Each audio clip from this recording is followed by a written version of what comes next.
Two people, both 78. One walks into a room without thinking about it. The other plans the route to the chair before standing up. Same age, same year of birth, completely different lives. For a long time, the assumption was luck or good genes. But over the last 30 years, researchers have followed hundreds of thousands of people for decades at a time. And the picture that came back was surprisingly consistent. It isn't luck, it's 6 things. And every one of them has a number attached to it. Not experts say, not studies suggest. Actual figures from named studies that I'll put on the screen as we go. The 6th one is the one almost nobody expects. And it isn't just get more sleep. Stay to the end for that.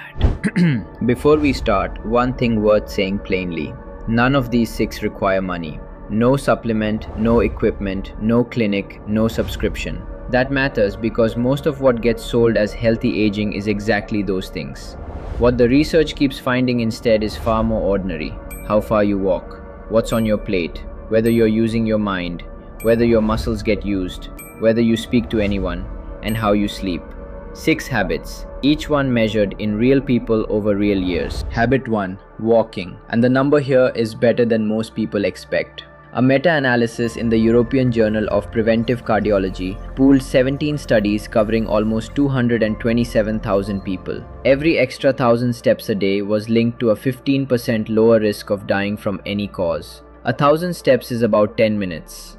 And a separate analysis of 15 international studies found something more useful still. For adults over 60, the benefit kept climbing until around 6 to 8,000 steps a day, and then it flattened out. That matters because the 10,000 step target everyone repeats was never a medical recommendation. It came from a Japanese pedometer marketing campaign in the 1960s. 6,000 steps is roughly an hour of ordinary walking spread across a whole day. The shops, the stairs, the garden, the walk to the post box. You are probably closer than you think. Habit 2. What's on the plate? And here there's an unusually strong piece of evidence, because for once it wasn't just observation. The PREDIMED trial in Spain took 7,447 people at high cardiovascular risk and randomly assigned them to different diets. Randomly, which means this was a real experiment, not a survey. One group ate a Mediterranean pattern with extra olive oil. One ate the same pattern with nuts. The third followed low-fat advice. The trial was stopped early, not because it failed, but because the difference had already become clear. Both Mediterranean groups had around 30% fewer heart attacks, strokes, and cardiovascular deaths. The researchers noted something striking about that figure. 30% is roughly what statin trials achieve from food, and the pattern itself is not complicated. Vegetables, beans, whole grains, fish, nuts, olive oil. Less processed meat, less refined sugar. Nothing exotic. Nothing you can't buy in a normal shop. Habit 3. Using your mind. And this one has a number that genuinely surprised me. Researchers at Rush University in Chicago followed 1,903 older adults, average age 80, for about 7 years. Each person reported how often they read, wrote, played games, did puzzles. The people with the lowest activity scores were diagnosed with dementia at an average age of 89. The people with the highest scores were diagnosed at 94. 5 years of difference from reading and puzzles. Then they did something else. They examined brain tissue from the participants who died during the study, looking for the physical markers of Alzheimer's, and they found no correlation with activity level. Read that again because it's the interesting part. The plaques were still there. Mental activity didn't stop the disease forming. It seems to have helped the brain keep working despite it. Researchers call that cognitive reserve, and the lead author's comment was that it's never too late, even in your 80s. Habit 4. Using your muscles against resistance, and this one comes with a dose.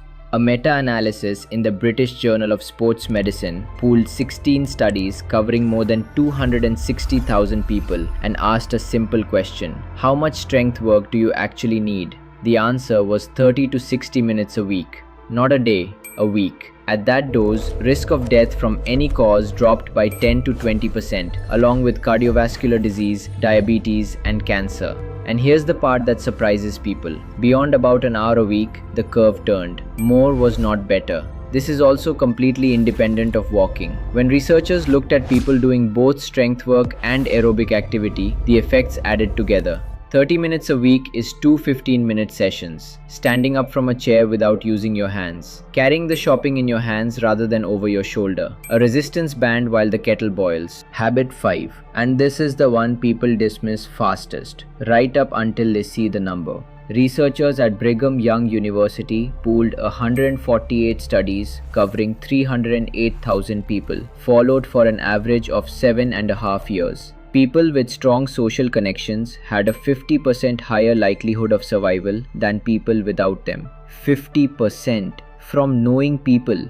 To put that in context, the authors compared it directly to other risks. The effect was comparable to quitting smoking. It exceeded obesity. It exceeded physical inactivity. A separate Rush University study of 1,923 older adults found that the most socially active had a 38% lower risk of dementia than the least. And connection here doesn't mean a large circle. The studies measured whether people were integrated into any network at all, a neighbor, a weekly phone call, a group that meets on Tuesdays, which means the intervention is genuinely small. Make the call you keep meaning to make. Habit 6, and this is why I asked you to stay. Most videos on this subject will tell you to sleep 7 to 9 hours. That's true, and it's also the least interesting thing about sleep and aging. Here's what's actually interesting. Researchers at the University of California, San Francisco, Harvard Medical School, and Brigham and Women's Hospital tracked 1,401 older adults for up to 14 years, measuring their sleep with wrist devices rather than asking them. People who napped more than an hour a day had a 40% higher risk of developing Alzheimer's than those who napped less. Napping at least once a day carried the same 40% increase. But that is not the finding. This is. The relationship ran in both directions. Excessive napping predicted future Alzheimer's, and an Alzheimer's diagnosis then accelerated how much people napped, which raises an uncomfortable possibility. The napping may not be causing the damage. It may be one of the earliest visible signs of it. Now, before anyone throws out the afternoon nap entirely, the picture is more specific than that. A separate study from the same Rush project, following 936 adults for up to 17 years, looked not at how long people napped, but when. Morning naps between 9 and 11 were linked to higher Alzheimer's risk. Early afternoon naps between 1 and 3 were linked to lower levels of Alzheimer's proteins in the brain. And a Japanese study in Niigata, following 389 adults, found that short daytime naps were associated with reduced cognitive decline over 5 years. So the honest summary is this. A short early afternoon nap looks fine, possibly protective. Long naps, morning naps, and naps that keep getting longer over time are the pattern worth paying attention to.